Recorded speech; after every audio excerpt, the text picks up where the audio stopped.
म्हणजे त्यांना परमात्म्याचं यथार्थ ज्ञान आहे. मी देह नाही, मी आत्मा आहे.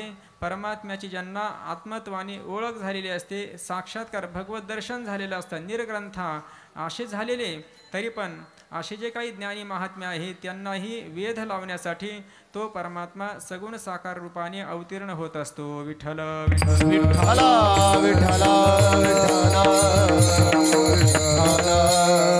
तुमच्या आमच्या अज्ञानी पुरुषाचं जे काही जीवन आहे त्या अज्ञानी पुरुषाला आकर्षित करणारे ह्या जगामध्ये पंचविषय आहेत. कोणी शब्दाने आकर्षित होतो, कोणी स्पर्श विषयाने आकर्षित होतो, रूपाने आकर्षित होतो, कोणी गंधाने आकर्षित होतो, शब्द स्पर्श रूप, आणि कधी कोणी रसाने आकर्षित होत असतो. परंतु ज्ञानी पुरुष मात्र या कोणत्याही विषयाने आकर्षित होत नाही. कारण त्याने तो ज्ञानी का झाला? त्याने या सर्व विषयांना तिळांजली दिली, या सर्व विषयांचा परित्याग केला, त्यांच्याविषयी असणारी आसक्तीचा त्याने त्याग केला. पुन्हा ज्ञान झाल्यानंतर त्यांचा स्वीकार करेल का? गुरुवर्य डॉक्टर बाबा सांगत असतात की ज्याप्रमाणे मनुष्याला ज्याने चांगलं जेवण केलं, पंचपक्वान्नाचं जेवण केलं, आणि उलटी झाल्यानंतर पुन्हा त्या उलटीचं सेवन करतो का? करत नाही. त्याप्रमाणे ज्याने साधकीय जीवनामध्ये सर्व विषयांचा परित्याग केला आणि ज्ञान झाल्यानंतर त्यांचा का स्वीकार करील का? त्यांचा तो स्वीकार करत नाही. विठ्ठल विठ्ठल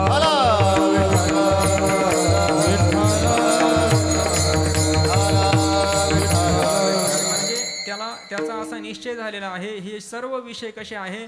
क्षणभंगूर आहे, विनाशी आहे, यांच्यापासून मला सुख कधीही मिळणार नाही असा त्याचा निश्चय झालेला असतो. मग पुन्हा मग ते विषयांकडे तो आकर्षित होईल का? होऊ शकत नाही, किंवा ते विषयही त्याला आकर्षित करू शकत नाही. माऊली सांगतात की उलट त्या विषयांनी या महापुरुषांचा काय केलेला असतो? त्याग केलेला असतो. माऊली सांगतात विषयी तेजेले संत. विठ्ठल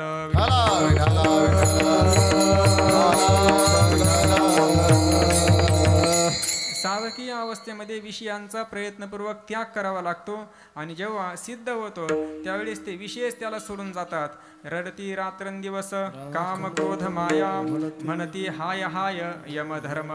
काम क्रोध लोभ हे विकार रडत बसतात की आम्हाला आता आश्रय राहिला नाही, आम्हाला याच्या शरीरातून दूर जावं लागतं. म्हणजे विषयी तेजेले संत, त्या विषयांनीच या संतांचा काय केलेला असतो? त्याग केलेला असतो. विठ्ठल विठ्ठल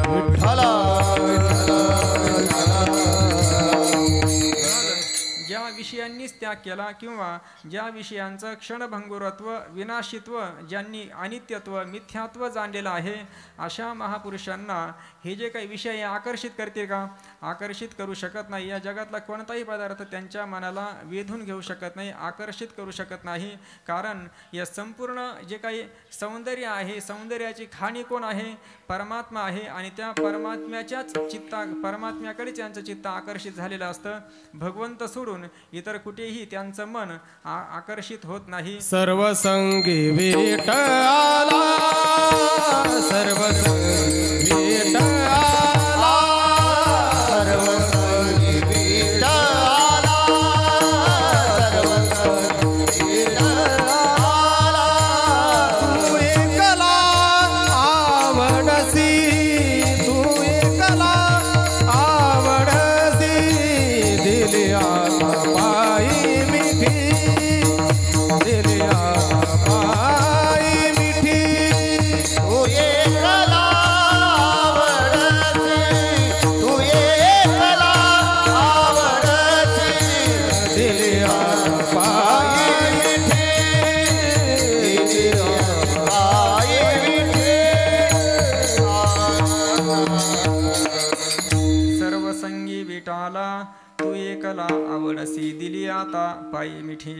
त्यांच्या चित्ताने परमात्म्याच्या स्वरूपाला मिठी, त्याच्या परमात्म्याच्या चरणाला मिठी मारल्यामुळे त्या चरणाला सोडून इतरत्र त्यांना कुठंही सुखाची अनुभूती येत नाही. तुका म्हणे काही न मागे आणिक, तुझे पायी सुख सर्व आहे. परमात्माच सुखरूप आहे, आणि त्या परमात्म्याच्या सुखाने ते सुखी झालेले असतात. अशा महापुरुषांना जगातला कोणताही पदार्थ आकर्षित करू शकत नाही. मग अशा महापुरुषांच्या चित्तालाही वेध लावण्यासाठी, वेधून घेण्यासाठी परमात्मा सगुण साकार रूप धारण करत असतात. याचं उदाहरण आपल्याला पाहायला मिळतं श्रीमद भागवतामध्ये. जेव्हा शुकाचार्यांचा अवतार झाला. 12 वर्ष आपल्या आईच्या उदरामध्ये राहिले, बाहेर येत नव्हते, कारण त्यांना या संसाराविषयी अत्यंत वीट आला होता, बाहेर यावं वाटत नव्हतं. मग जेव्हा आपल्या वडिलांच्या व्यास महर्षींच्या आज्ञेवरून ते बाहेर आले आणि म्हटले की तुला हा संसार काही करणार नाही, तू बाहेर ये.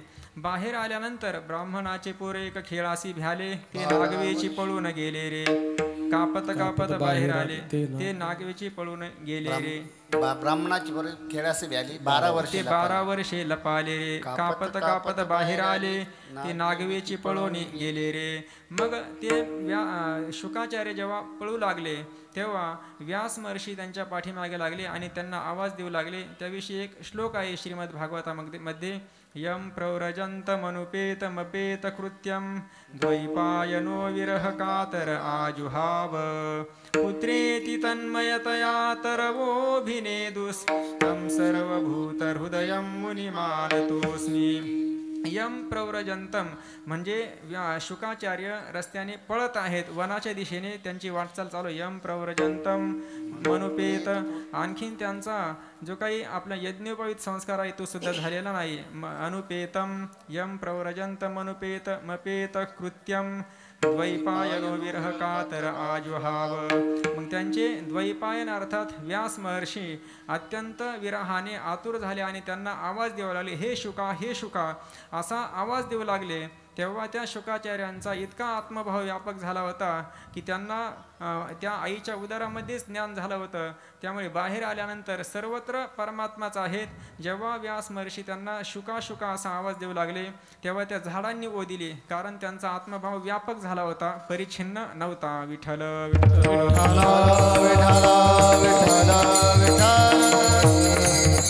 शुकाचार्य हिमालयामध्ये गेले, तपश्चर्या आपल्या समाधीस जाऊन या तेने साधिली समाधी, तुका म्हणे तधी होतो आम्ही. म्हणजे त्यांनी समाधी लावली आणि त्या समाधी अवस्थेमध्ये ते राहिले. मग आता त्यांना आकर्षित करण्यासाठी काय दुसरा बाह्य पदार्थ, भौतिक शब्द स्पर्शरूप त्यांच्या मनाला आकर्षित करू शकत नाही. मग व्यास महर्षीने एक युक्ती केली, भगवान परमात्म्याच्या सगुण साकार असणारे जे काही रूप आहे ते गुणांचं वर्णन करणारे श्लोकांची रचना केली आणि आपले जे काही शिष्य आहे त्यांना पाठवलं.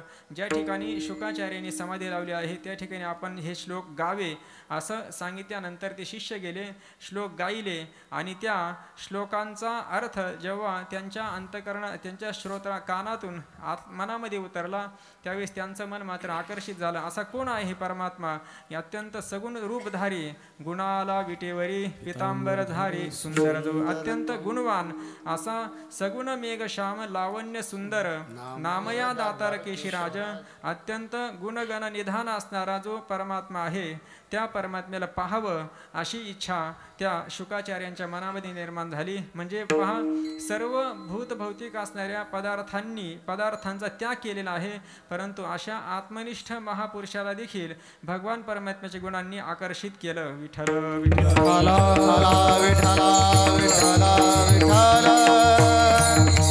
मग शुकाचार्य म्हटले की असा जो गुणांचा निधी आहे तो सगुण रूपाने युक्त असणारा परमात्मा, त्याचं दर्शन आम्हाला होईल का?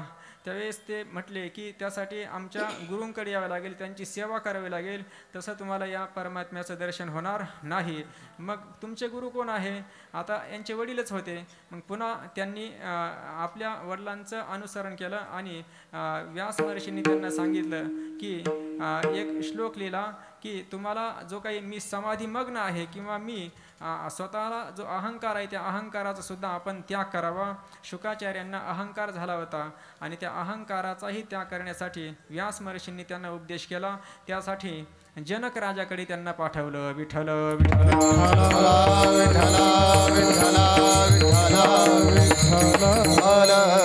तात्पर्य, आत्मनिष्ठ जरी झाले जीवनमुक्त तरी भक्ती सुख दुर्लभता, भक्ती प्रेम सुख नेणवे आणि का पंडिता वाचका ज्ञानियासी. पंडित असेल ज्ञानी असेल तरी त्याला भगवंताचं भगवत प्रेम प्राप्त होईलच म्हणून सांगता येत नाही. रात्रीच आपण अभंग पाहिला, करुणी उचित प्रेम घाली हृदयात, त्या प्रेमाची मागणी भगवंताकडे करावी लागते. भगवंताने ठरवलं या भक्ताला प्रेम द्यायचं तरच तो देतो, अन्यथा तो देत नाही. विठ्ठल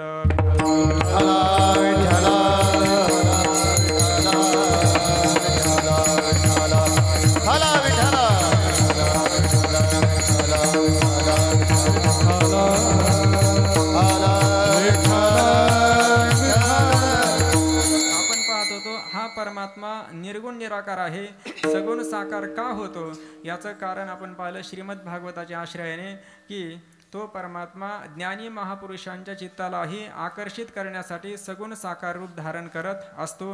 हे मुख्य कारण कुंती मातेने श्रीमद भागवतामध्ये सांगितलेलं आहे. विठ्ठल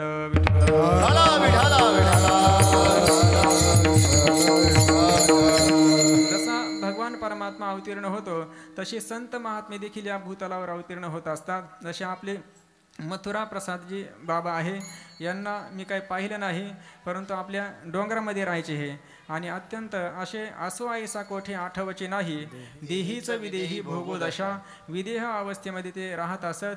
आणि हे जे काही महापुरुष आहे अशा अवस्थेमध्ये का राहतात त्याचं कारण त्यांना त्या अवस्थेमध्येच काय खऱ्या आनंदाचा अनुभव येतो आणि बाहेर ते वृत्तीवरही येत नाही. तुकोबाराय त्यांचं वर्णन करतात, अनुहाती गुंतला नेणे बाह्य रंग, वृत्ती येता मग बळ लागे. त्यांना बाहेर वृत्तीवर येण्यासाठी बळ लागतं, म्हणजे ते सहजासहजी येतच नाही. असे ते आपल्या आत्मस्वरूपानंदामध्ये रममान झालेले. तुका म्हणे मग नये वृत्तीवरी, तुका म्हणे मग नये वृत्तीवरी, तुका म्हणे मग नये वृत्तीवरी, तुका म्हणे मग नये वृत्तीवरी. सुखाचे शेजारी पहुडईना, पहुडईना, सुखाचे शेजारी पहुडईना, पहुडईना, सुखाचे शेजारी पहुडईना, पहुडईना, सुखाचे शेजारी पहुडईना. तुका म्हणे मग नये वृत्तीवरी, सुखाचे शेजारी पहुडईन. ते वृत्तीवर सुद्धा येत नाही आणि त्या सुखाचे शेजारी म्हणजे परमात्मा सुखरूप आहे आणि त्या सुखशय्येवर ते पहुडलेले असतात. त्या परमात्म्यापासून वेगळे व्हायला ते तयार नसतात. मग असे जे काही महापुरुष आहे नित्य आपल्या आनंदामध्ये रममान होत असतात. ते वास्तविक पाहिलं तर भगवंत संत हे भगवत स्वरूपच असतात. देवते संत, देवते संत निमित्तच्या प्रतिमा. संत हे साक्षात भगवंताचं रूपच असतं.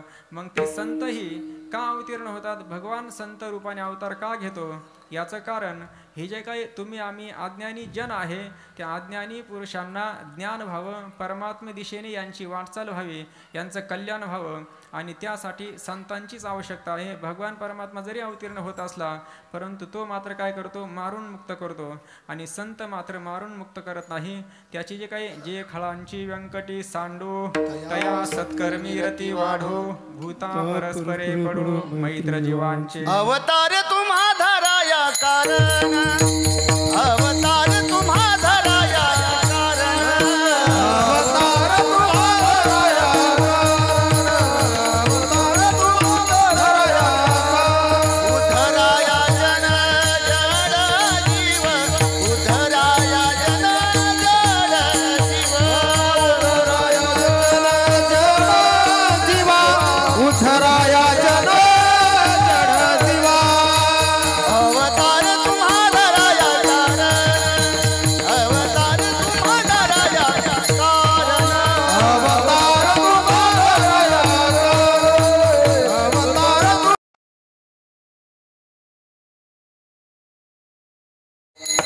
अवतार तुम्हा धराया कारण, उद्धराया जन जड जीव. संत महात्मे भूतलावर अवतीर्ण होतात त्याचं प्रयोजन सांगितलं तुकोबारायांनी. अवतार तुम्हा धराया कारण, काय कारण आहे, प्रयोजन काय आहे. उद्धरावे जन जडजीव किंवा उद्धराया जन जडजीव. जडजीवांचा उद्धार करण्यासाठी संत महात्मे या भूतलावर अवतीर्ण होत असतात. एरवी विचार केला तर ते संत महात्मे साक्षात ब्रह्ममूर्ती संत जगी अवतरले. उद्धरावया आले दीनजना. दीनजना म्हणजे ज्यांचं जीवन विषयांच्या अधीन आहे, विकारांच्या अधीन आहे, पूर्ण संसारासक्त आहे, विषयासक्त आहे, अशा पुरुषांचा उद्धार करण्यासाठी संत महात्मे येत असतात. त्यांना न मारता त्या खळाचा खळपणा ते घालवतात, त्यांची व्यंकटी वाकडेपणा घालवून त्यांना सज्जन बनवतात आणि त्यांचा काय करतात, उद्धार करतात, जीवनमुक्त करतात. विठ्ठल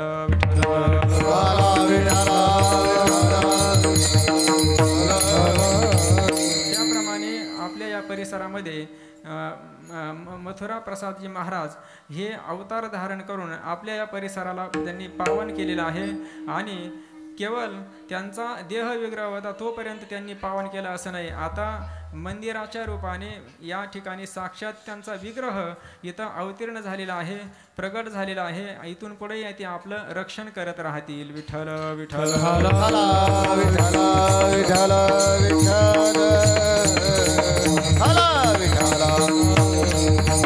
नाथ महाराजांचा अभंग आहे. साधू अवतीर्ण का होत असतात? धर्मरक्षणा कारणे साधू होतात अवतीर्णे. सद्धर्माचं रक्षण करण्यासाठी साधूंचा अवतार होत असतो. त्याप्रमाणे मथुरा प्रसादजी महाराज या भूतलावर आपल्या या परिसरामध्ये अवतीर्ण होऊन किमान त्यांच्या निमित्ताने तरी आपण कीर्तनासाठी प्रवृत्त झालो, अध्यात्म चिंतनासाठी प्रवृत्त झालो, हे सर्वांचं आपलं काय आहे, भाग्य आहे. आता डोंगरगावची संख्या काही एवढीच नाही, परंतु जर समजा सगळी आली असती तर आपल्याला त्यांची व्यवस्था करावी लागली असते. आले नाही तेच बरं झालं. विठ्ठल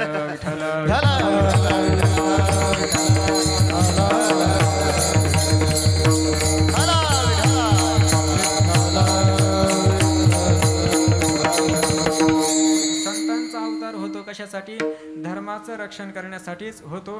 फक्त भगवंताचं धर्म रक्षण करणं ही पद्धत वेगळी आहे आणि संतांच्या धर्म रक्षण करणं त्यामध्ये पद्धत वेगळी आहे. साधू उद्धार करतात जिवंत असतानाच आणि भगवानही उद्धार करतो, परंतु मारून तो काय करतो, त्या दुष्टाचा काय करतो, उद्धार करत असतो. पुतना किंवा जे काही कंस आहे, शिशुपाला यांना मारून मुक्त केलं. संत मात्र तसं करत नाही, परंतु मुक्त मात्र करतात जिवंत असतानाच, देहात असतानाच.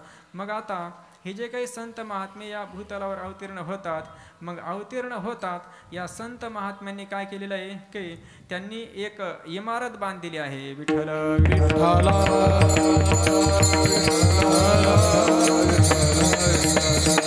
तुम्ही आम्ही भूतलावर आपलं घर बांधतो, आपल्याला राहण्यासाठी अन्न वस्त्र निवारा ह्या गरजा आहे, या पाहिजे.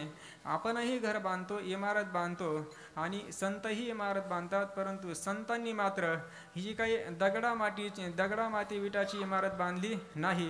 त्यांनी इमारत कोणती बांधली तर भागवत धर्मरूपी मंदिराची इमारत त्यांनी उभारली. विठ्ठल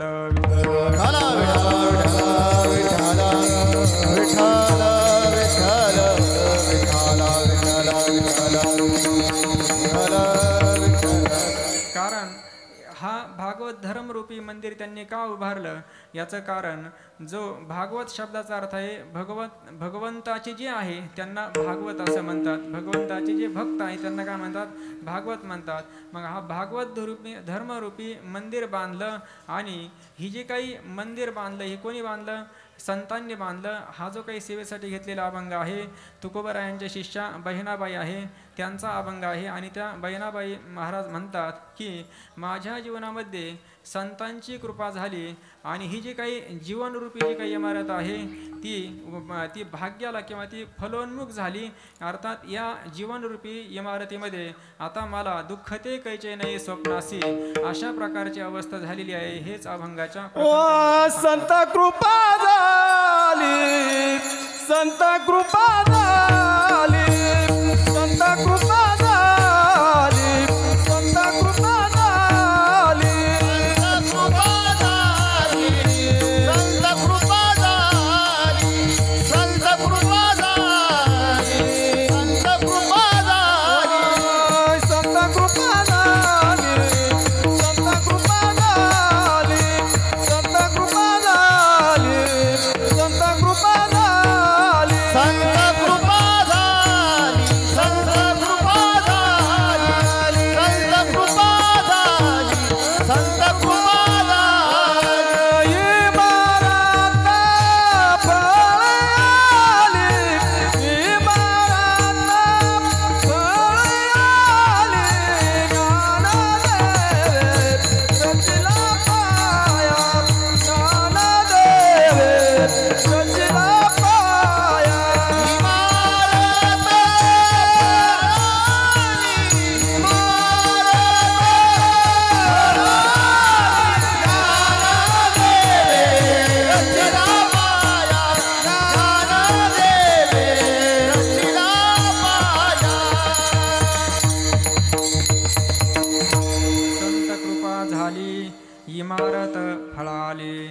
बहिणाबाई या प्रथम चरणातून सांगतात की माझ्या जीवनामध्ये ही जी काही जीवनरूपी जी काही इमारत आहे ही फळाला आली, म्हणजे ह्या जीवनरूपी इमारतीमध्ये मला सुखाची उपलब्धी झाली.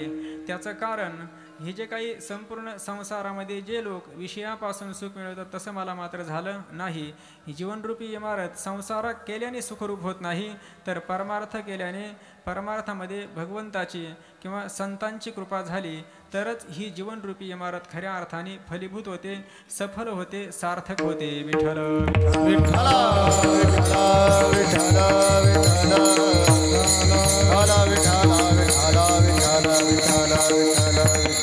ह्या जीवन आपल्याला भगवंताने दिलेलं आहे. ह्या दिलेल्या जीवनामध्ये आपण कशासाठी प्रयत्न करायला पाहिजे, तर आपण फक्त आपल्यावर फक्त संतांची कृपा झाली पाहिजे किंवा देवाची कृपा झाली पाहिजे किंवा आपल्या अंतकरणाची कृपा झाली पाहिजे किंवा आपल्यावर शास्त्राची कृपा झाली पाहिजे. ह्या 4 कृपांनी जीवन संपन्न असेल तर त्याच्या जीवनामध्ये त्याला सुखाचा कधी दुष्काळ नसतो आणि दुःख त्याच्या कधी स्वप्नात येऊ शकत नाही. आता या प्रस्तुत अभंगातून बहिणाबाई म्हणतात की माझ्यावर कृपा झाली. कोणाची झाली?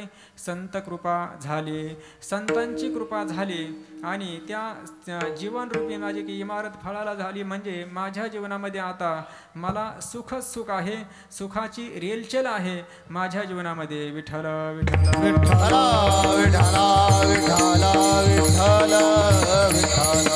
याचा अर्थ बहिणाबाई महाराजांना सांगायचं आहे, जर आपल्याला सुख मिळवायचं असेल तर संत सोडून इतर दुसऱ्या ठिकाणी आपल्याला सुख मिळू शकत नाही. हरिप्राप्तीसी उपाय धरावे संतांचे ते पाय, हे अन्वयाने सांगितलं आणि व्यतिरेक मुखाने सांगतात संतावेण प्राप्ती नाही ऐसे वेद येती वाही. म्हणजे संतांशिवाय हा जो काही परमात्मा आहे आपल्याला कधीही हाताला लागू शकत नाही. संत कृपा, संत कृपेचे हे दीप करे साधका निष्पाप.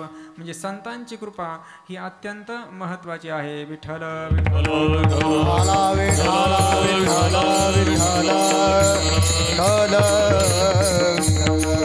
पुराणामध्ये किंवा आपल्या संतांच्या सहवासामध्ये राहिलेले जे काही शिष्य मंडळ आहे त्यांच्यावरही आपल्याला त्या संतांच्या कृपेचा वर्षाव झालेला पाहायला मिळतो.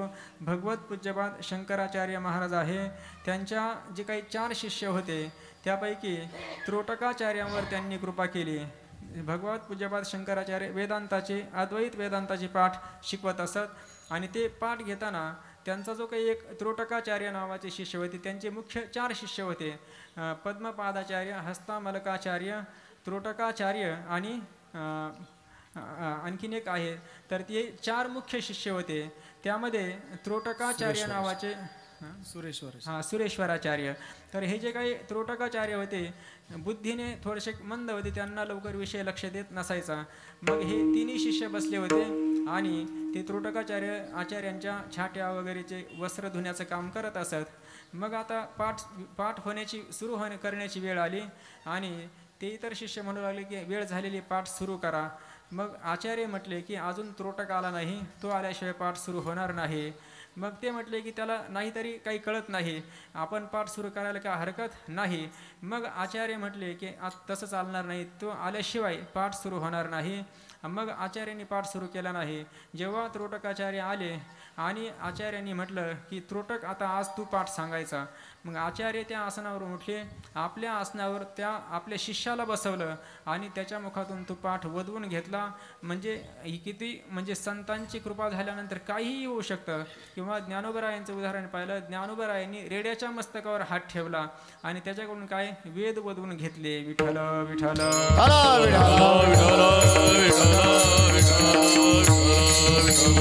म्हणजे संतांची कृपा ही अत्यंत महत्त्वाची आहे. मनुष्याने कितीही साधनेचे प्रयत्न केले परंतु त्या साधनेला फल प्राप्त व्हायचं असेल तर संतांची कृपा ही उपादान कारण आहे. विठ्ठल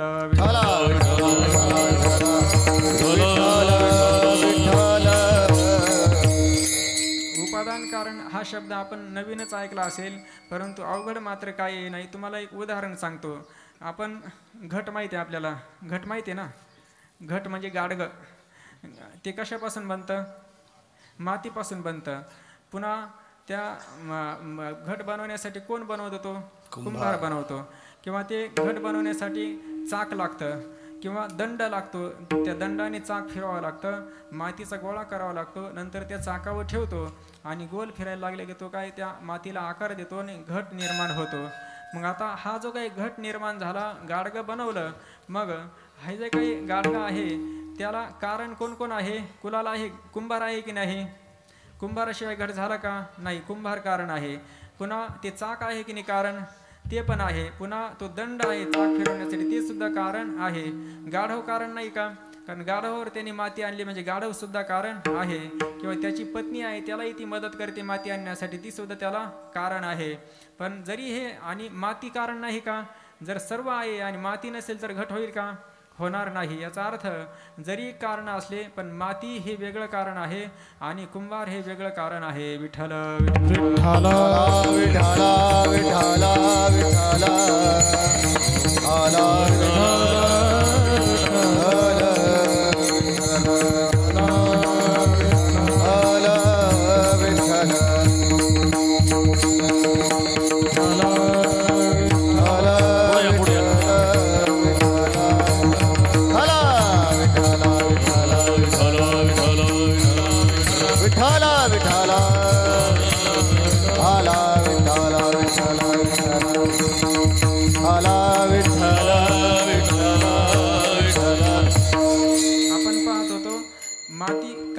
घटाला कारण आहे, पण ती माती उपादान कारण आहे. म्हणजे जर माती वजा केली तर घट राहील का? घट होऊ शकत नाही. माती मुख्य आहे. त्याप्रमाणे मनुष्य जीवनात कितीही त्यांनी साधना केली परंतु संतांची कृपा नसेल तर त्या साधनेला फल मिळत नाही. यासाठी माऊली ज्ञानेश्वरीमध्ये उदाहरण देतात की जो काही बनकर म्हणजे माळी असतो तो वर्षभर मेहनत करतो, मशागत करतो, फुलबागा झाडं लावतो, परंतु त्या झाडांना फळं किंवा फुलं कधी येतात? जेव्हा वसंत ऋतूचं आगमन होतं तेव्हा ती बाग असेल ते फळांनी बहरून येते. वसंत ऋतू नाही आला तर तिला फळं किंवा फळं लागत नाही. जी बनकरू झाडे सिंपी जीवेसाठी पाडूनी जन्मी काढी आटी परी फळे सीताईची भेटी जै वसंतू पावे. त्याला फळ तेव्हा भेटतं जेव्हा वसंत ऋतूचं आगमन होतं, अन्यथा त्याला फळ भेटत नाही. माऊली सांगतात की तैसे श्रुताधीत सकळ गुरु कृपा साच. श्रुताधीत म्हणजे कितीही अध्ययन केलं, कितीही शास्त्राध्ययन असलं, परंतु गुरु कृपा साच अर्थात गुरूंची कृपा होत नाही तोपर्यंत परमात्मा प्राप्ती होत नाही. नाथ महाराज म्हणतात येणे साधते साधने साधते साधने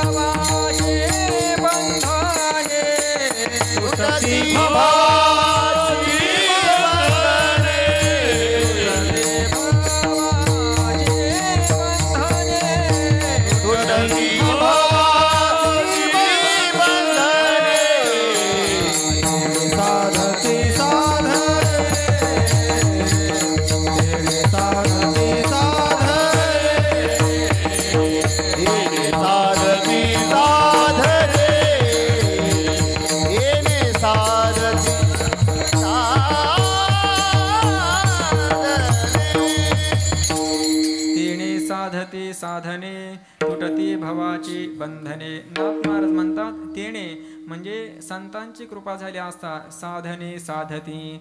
साधने साधतात म्हणजे साधनांना फल प्राप्त होतं. तुटती भवाची बंधने. संसाराचं बंधन अर्थात पुन्हा पुन्हा पुनरपि जननम पुनरपि मरणम पुनरपि जननी जठरे शयनम यह संसारे खलु दुस्तारे कृपया पारे पाहि मुरारे. किती वेळा जन्म यावे नित्य भावे भजित. असा जो काही जन्म मरणरूप असणारा संसार, या संसाराचं बंधन संतांची कृपा झाल्याशिवाय निरसन होत नाही, निरस्त होत नाही. त्यासाठी संतांची कृपा ही अत्यंत महत्त्वाची आहे. नाथ महाराजांच्या जीवनात चरित्राचा विचार केला तर नाथ महाराजांनी गावोगावावर कृपा केली आणि उर्वरित राहिलेले जे काही रामायण आहे त्या गावोबाकून लिहून घेतलं, भावार्थ रामायण. आणि तिथं सांगतात की नाथ महाराजांनी जे काही रामायण लिहिलं आणि तिथून पुढं गावोबाने केलं, यामध्ये मात्र कुठून गावोबाने केलं आणि कुठून नाथ महाराजांनी केलं असा भेद त्यामध्ये करता येत नाही. जसं नाथ महाराजांनी केलं तसंच गावोबांनी सुद्धा केलं. अर्थात गावोबा महाराजांच्या जीवनाचा विचार केला तर फक्त नाथ महाराजांच्या इथं का आले होते, फक्त पुरणपोळी मिळावी त्या उद्देशाने नाथ महाराजांचा आश्रय केला. परंतु एवढा मोठा अधिकार कशाने प्राप्त झाला? नाथ महाराजांच्या कृपेने. याचा अर्थ संतांच्या कृपेशिवाय जीवन परिपूर्ण होत नाही. विठ्ठल बहिणाबाई महाराज म्हणतात, संत कृपा झाली इमारत फळाली. संतांची कृपा झाली आणि ही जी काही इमारत आहे फळाला आली. म्हणजे माझी जी काही जीवनरूपी जी काही नौका आहे हिच्यामध्ये मला आता परमात्मा दर्शन झालं. याचं कारण संतांची कृपा. बहिणाबाईंचे गुरुजी ते तुकोबारायांना मानतात. बहिणाबाई या तुकोबारायांच्या शिष्या होत्या. त्या तुकोबारायांची माझ्यावर कृपा झाली आणि ही इमारत फळा आली. त्याप्रमाणे आपणही इथं म्हणू शकतो की संत कृपा झाली म्हणजे मथुरा प्रसाद महाराजांची आपल्यावर कृपा झाली आणि आमचे सुद्धा जीवनरूपी जी काही नौका आहे आता ही फळाला आली. अर्थात आमच्या जीवनामध्ये आता दुःख स्वप्नातही येऊ शकत नाही आणि सुखाची कमतरता आमच्या जीवनामध्ये राहू शकत नाही. सुखाची उणीव, सुखाचा दुष्काळ होईल किंवा दुःख हे विरल होत राहील त्यांच्या कृपेने. विठ्ठल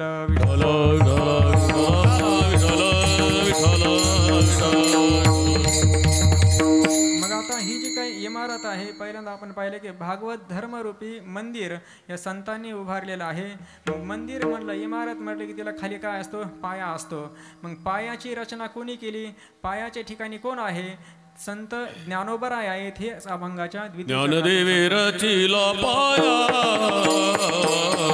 ज्ञानदेवे रचिला पाया, ज्ञानदेवे रचिला पाया, ज्ञानदेवे रचिला पाया, ज्ञानदेवे रचिला पाया, ज्ञानदेवे रचिला पाया, ज्ञानदेवे रचिला पाया, ज्ञानदेवे रचिला पाया. उभारिले देवालया, उभारिले देवालया, ज्ञानदेवे रचिला पाया, ज्ञानदेवे रचिला पाया, उभारिले देवालया, उभारिले देवालया, ज्ञानदेवे रचिला पाया, ज्ञानदेवे रचिला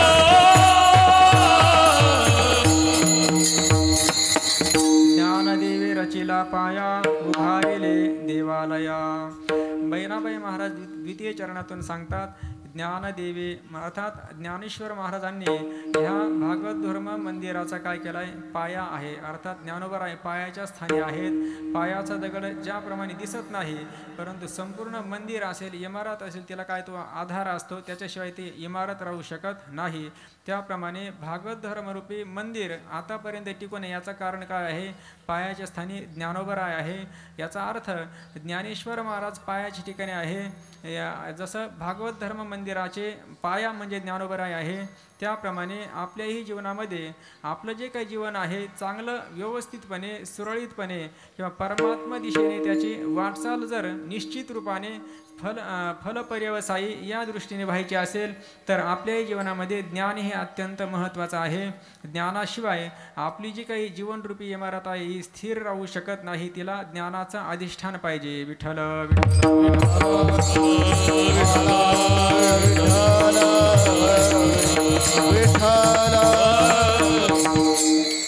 ज्ञानोबरायांनी त्यांच्या जीवनामध्ये ज्ञानेश्वरीसारखा महान ग्रंथ लिहिला. अमृत अनुभव, चांगदेव 65, हरिपाठ, अभंगगाथा, हे सर्व जे वाङ्मय पाहिलं तर ज्ञानोबरायांनी केलेले हे वाङ्मय तत्वस्पर्शी वाङ्मय आहे. ज्याप्रमाणे एखादा कवी असतो, ती कवीही काव्य करतो, संतही काव्य करतात, परंतु त्यामध्ये जमीन आसमानाचा फरक असतो. कवी काव्य करतो परंतु त्यामध्ये तत्वस्पर्श नसतो. ते काव्य भगवत दर्शन करून देऊ शकत नाही. परंतु ज्ञानोबरायांची एक ओवी जरी आपण घेतली त्या एकच ओवीचा जीवनभर विचार केला तर पूर्ण ज्ञानेश्वरी नाही पाहिली, तेवढ्या ओवीचा जीवनभर विचार केला तर तेवढी ओवी आपल्याला आत्मसाक्षात्कार करून घेण्यासाठी पुरेशी आहे. म्हणून नामदेवराय म्हणतात, नामा म्हणे ग्रंथ श्रेष्ठ ज्ञानदेवी एकतरी ओवी अनुभवावी. म्हणजे एकतरी ओवी अर्थात जी काही सिद्धांताची ओवी आहे ती आपण अनुभवावी, नाही तर अज्ञानाची लक्षणं ज्ञानोबरायांनी सांगितलेली आहे त्या अनुभवायच्या नाही. त्या का सांगितल्या तर आपल्या जीवनामध्ये त्यांचा त्याग व्हावा, त्याज्य गोष्टींचा त्याग करण्यासाठी त्यांनी तो अनुवाद केलेला आहे. परंतु आपल्याला अनुभवायचे असेल तर बुद्धिनिश्चय आत्मज्ञान ब्रह्मरूप भावी आपण ब्रह्मनिष्ठा राखे पूर्ण तत्परायण अहर्निशी. किंवा पहिल्या अध्यायामध्ये सुरुवातीला मंगलाचरण झाल्यानंतर श्री गुरूंना वंदन करताना ज्ञानोबाराय म्हणतात, म्हणून जाणते नो गुरु भजिजे तेणे कृतकार्य होईजे जैसे मूळ सिंचने सहजे शाखा पल्लव संतोषते. झाडाच्या मुळाला पाणी घातलं की त्या सर्व फांद्यांना फळांना पाणी मिळतं. त्याप्रमाणे श्री गुरूंची उपासना केली, श्री गुरूंची सेवा केली तर आपल्याला सर्व काही प्राप्त होतं, आपलं जीवन अपूर्ण राहत नाही.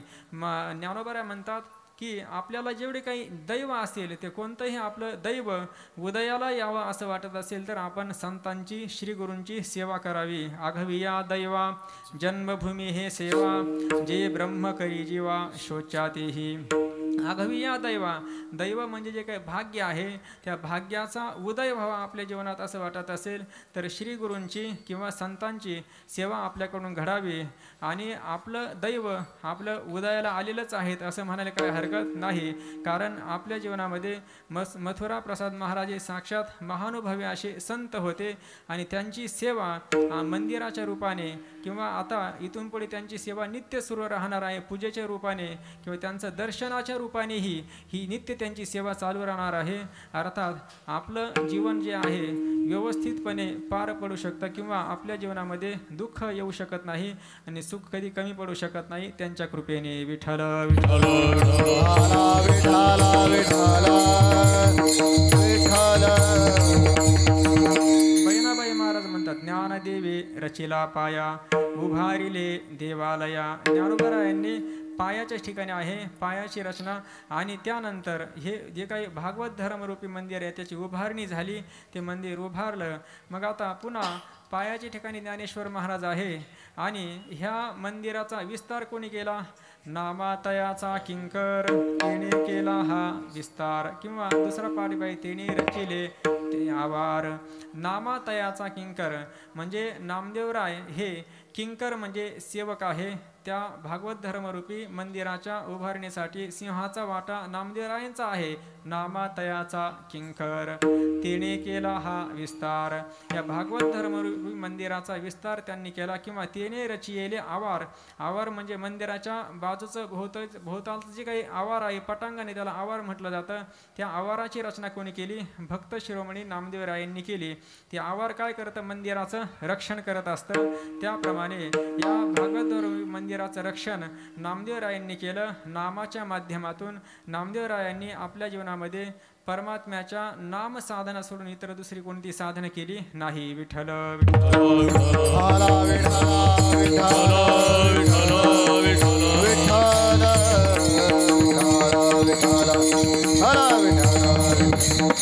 नामातयाचा किंकर. नामदेवराय किंकर आहे. किंकर शब्दाचा अर्थ सेवक.